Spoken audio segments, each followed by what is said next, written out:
Okay. All right. Welcome in, everybody, to the locker room. This is a special cast that we're doing here with Coach Heath and right now. And it's brought to you by the Warrior Gym. We appreciate them for sponsoring this spot for us over here in town. John's going to be coming in, taking over at Warrior Gym, and we're going to have some new flooring and stuff come in. It's going to be really cool. So everybody come over and check them out.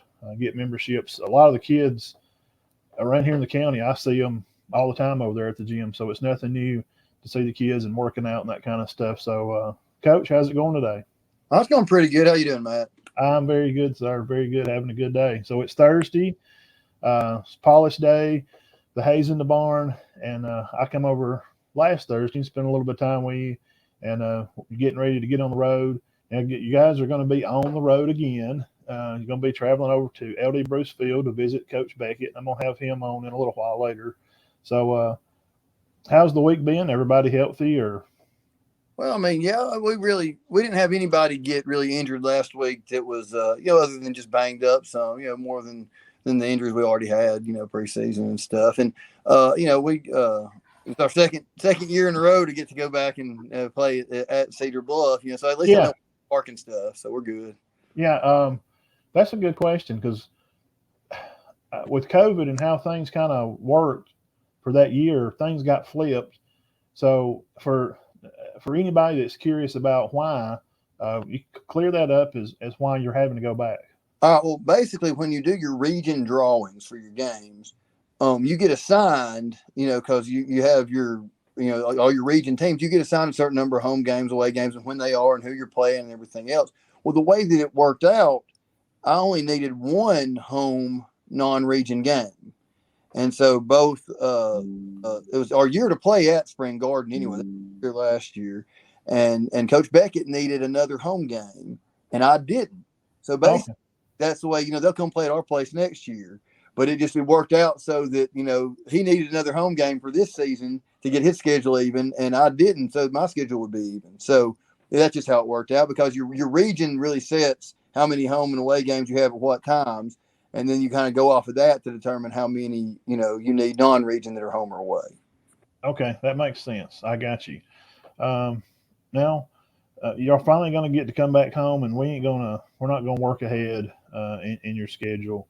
I know coaches don't like to do that to look far ahead, but y'all will get to come home next week, and you got Pisgah at home, and then you'll have to travel over to Section. Those teams are clicking right along and playing good. But right now, we're going to be going and playing Cedar Bluff. In the last year, you guys won big over there, had a good showing, had a good turnout over there. And Sandrock always travels.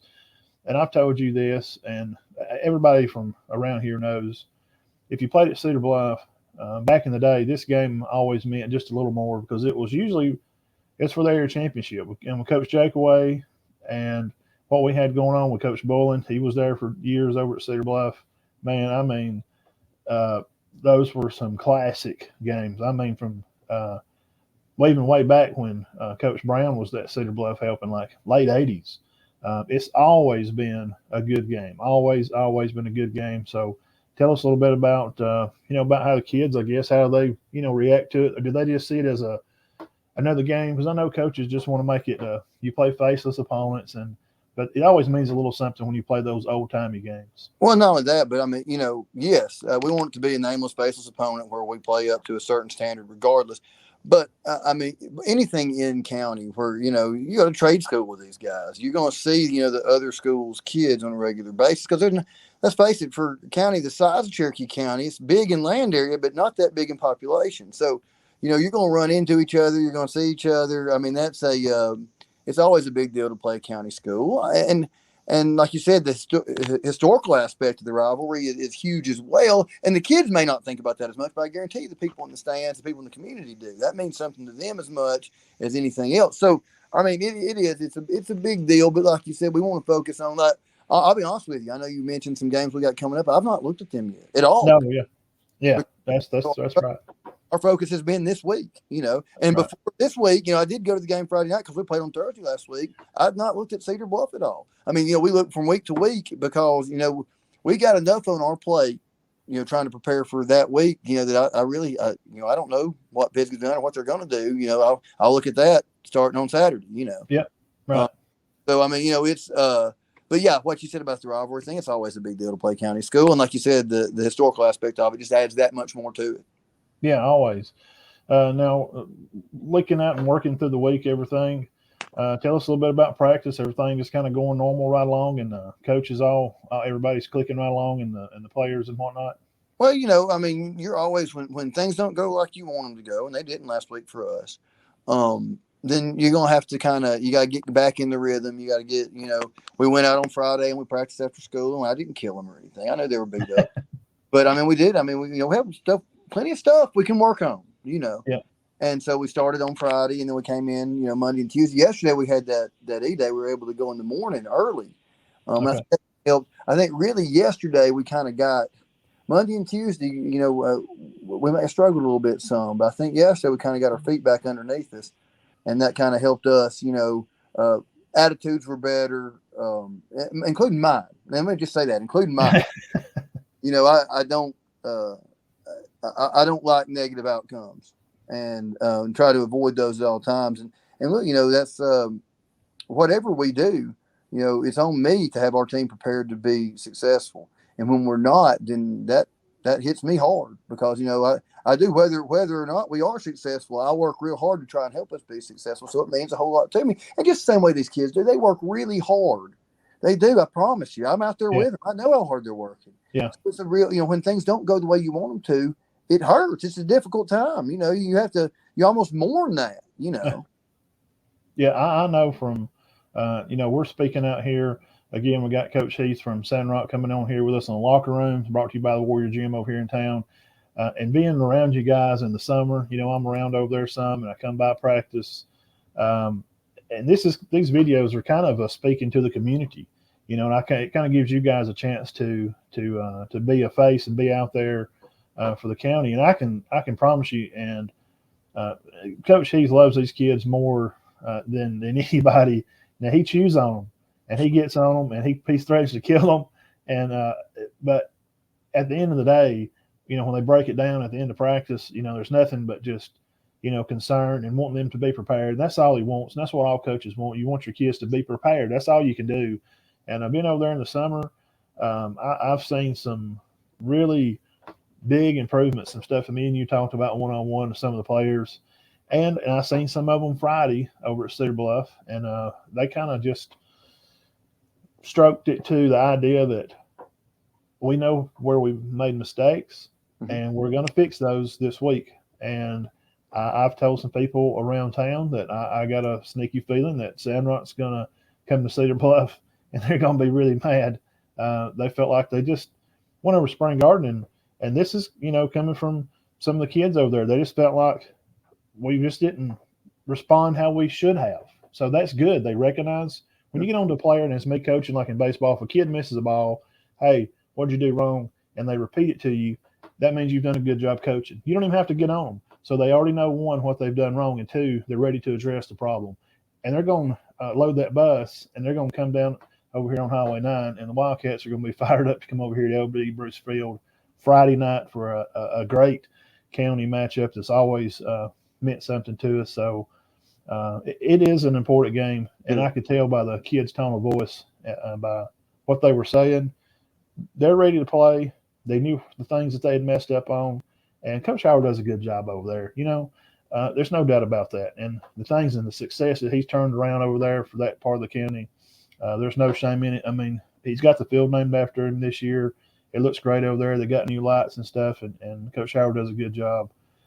So now this week, moving to Cedar Bluff, I guess, how can I put it? I guess, as coaches, all you can do is just, have them ready. And then on Friday, you're just kind of watching, and you're kind of watching the cake bake. Does that make sense? It does. And here's the thing, and I'll say this, Coach Beckett does a great job. He really does. And Coach Beckett's coach, he's been doing it even longer than I have. And he does a great job with him. And don't be fooled. That game last year was a whole lot closer than that final score ended up looking like. It really was. It was a situation where that was kind of a back and forth kind of close game. And so it wasn't like, I honestly did not realize what the score was till after the game was over, because it was where I never once felt comfortable during that game last year. So I know this year, I think they're improved. I think that it's going to be, I think this is going to be a good ball game. It's going to be a good test for us to see if we can rebound from some negative, adverse circumstances that we had last week, and Yeah. see what we're going to man up and do what it takes to be successful, or if we're going to roll over and pout about it, which I hope we're going to man up and do what we need to do. Yeah, I would expect they will. And just talking to some of the guys over there at the game the other night. Now, Cedar Bluff coming off that win, 22-20 playing Wintersboro. They had the game at halftime kind of locked up by 2 scores. And Wintersboro has got some guys. We knew they had some athletes. They're really young in spots. And they come out after halftime. They just go out and score pretty quick and almost tie the game at the end. Yeah. And one of the guys get through. I think Kennard gets through and grabs a guy. They almost tie that game up. So emotionally, and we know how kids are, it's all emotional based. These are kids we're dealing with, young men. Okay. And them coming off such a high, and you guys are rolling in irritated, it's going to make for a good game over there at LD Bruce Field Friday night.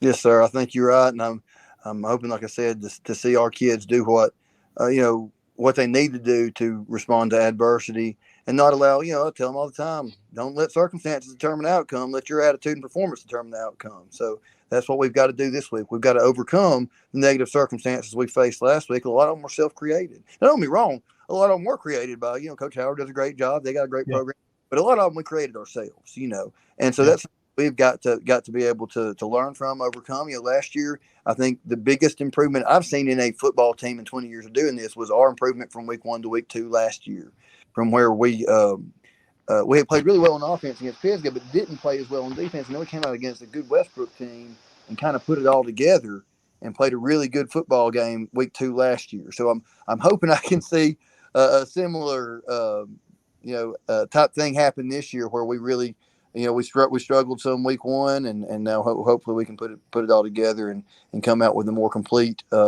performance, put a better product on the field tomorrow night. Yeah, because let's just be honest again. These videos are kind of going out to the community talking, and people that's looked at the schedule already. It don't get any easier, so it's good to get the turnaround right now and get the guys believing and being positive, and because it's a tough region up there that your guys are in. Mm-hmm. But I ain't gonna hold you up no longer. I didn't want to keep you long. Just get you in a little 10-15 minute spot. Let you talk about the guys, and tell us about your coaches before you get off, though. Brag on them a little bit. Well, look, I'll tell you what, I am so blessed to have the group of guys that I work with, because we really, on this football staff we have here, every one of these guys, we have the same motivation. And here, the good thing is, once again, there probably was a time when I was younger where I had some personal motivation for what I did.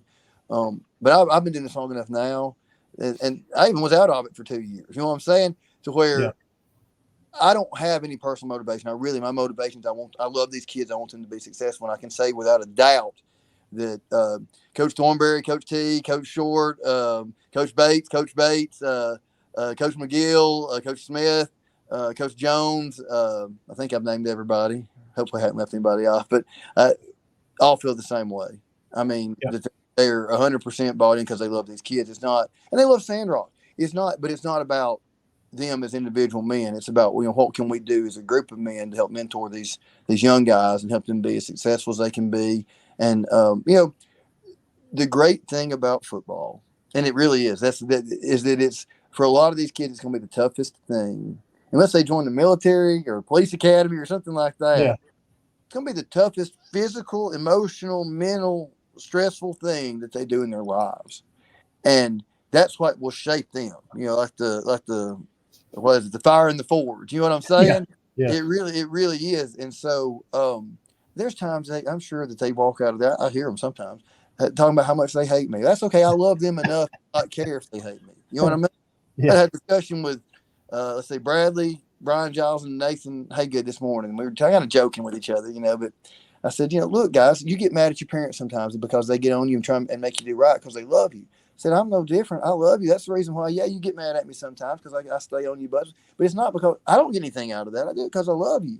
And Hey, I'm okay if you're mad at me.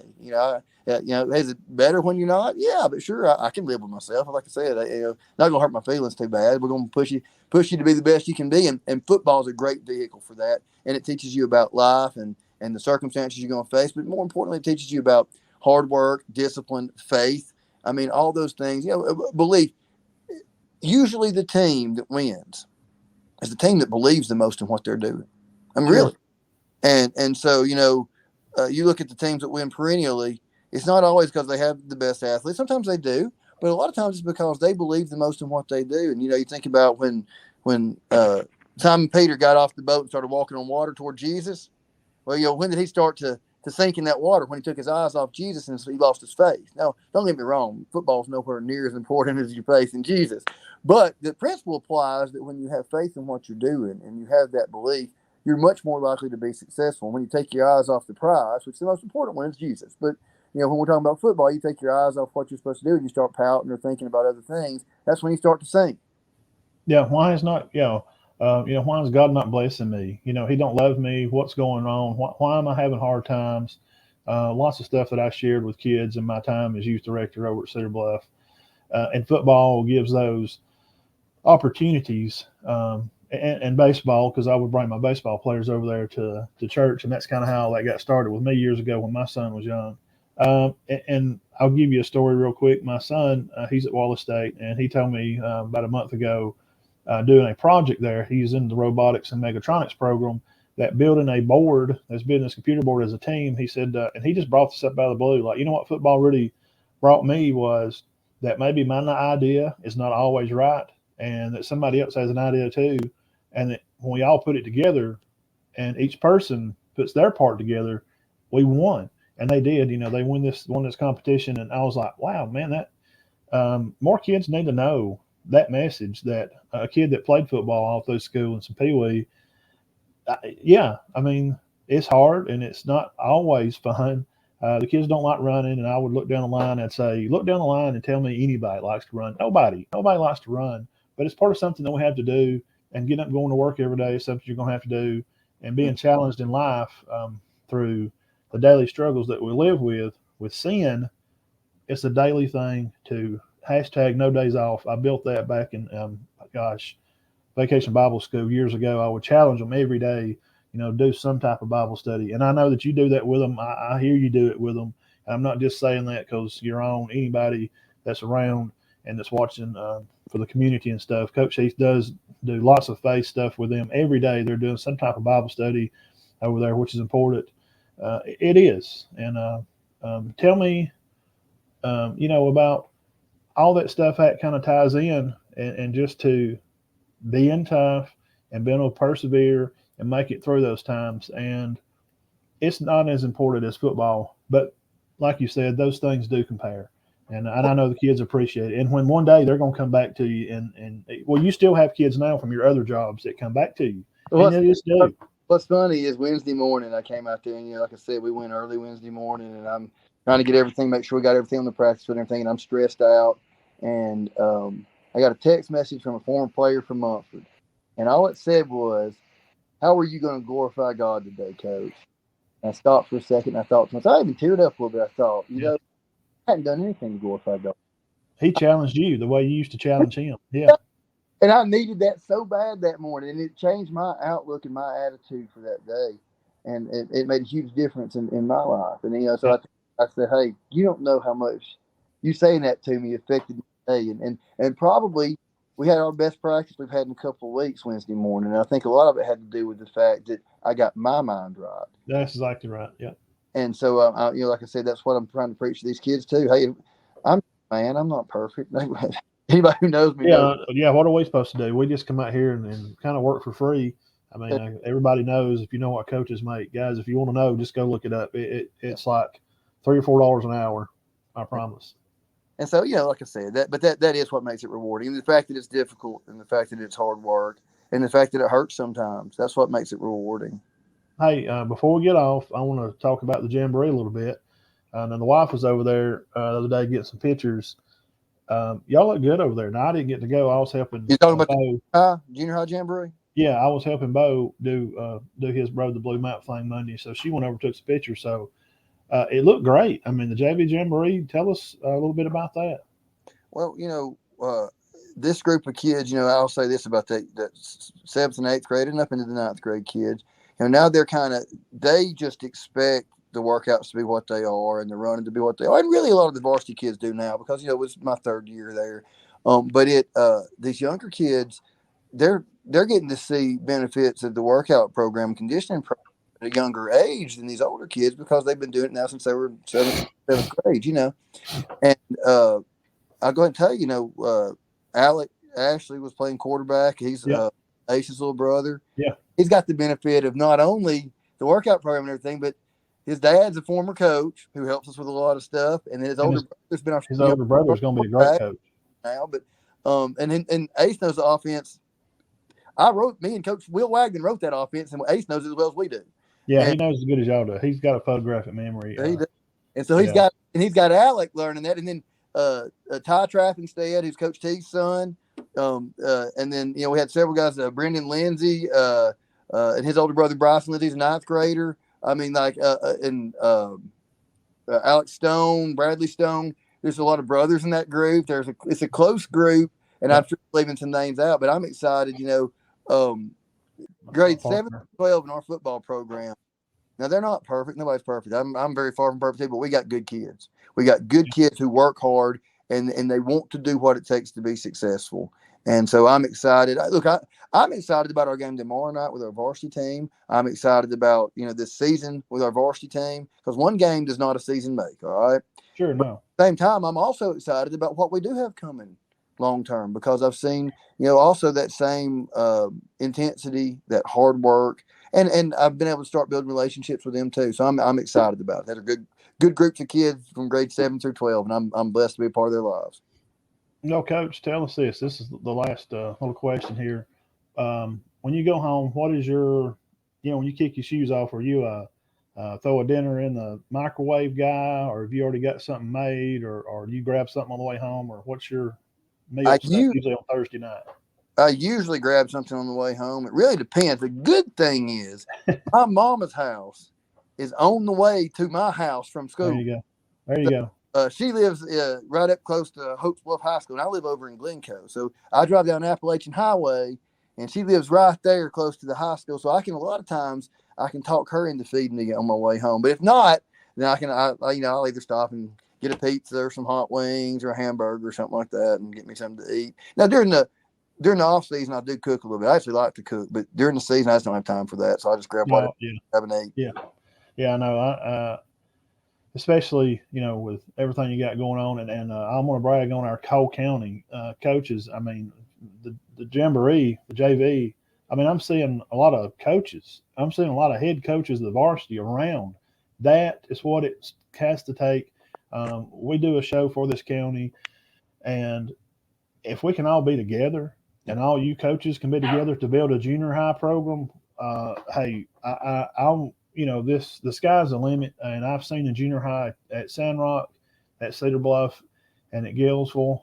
I've seen them up close and personal, and it looks good. I'm more excited. I was feeling a little down coming into the summer about kind of how football's going, and I know how I have problems with kids quit sometimes, and they just want to play basketball, or I'm just going to focus on baseball. But in JV numbers, those schools that I've seen in person, it looks good. We're having 25, 30 kids for junior high team for rural county schools and just little northeast Alabama. I'm excited about it, Coach, and y'all do a great job. And I'll brag on all you guys over there. I know them all, and I like to give them all a hard time, especially the Coach Bates, especially the Bates brothers. They're always fun. And Coach Short, he's got to be into the baseball program, so he's got to know him a little bit better. Yeah. But you have a fine group over there, and I love all the guys. And good luck to y'all Friday and coming across the bridge here. And we'll see y'all around. I appreciate you. Well, hey, look, we really appreciate all that you do, Matt, you and Todd both. And thank you for your coverage and highlight these kids. And like I said, we're thankful for what y'all do and appreciate y'all. And let us know if you need anything. Yeah, man. And what does everybody say up Sandrock? Roll, rock, roll. Right, roll, rock, roll. All right. Thank you, Coach. I'll see you.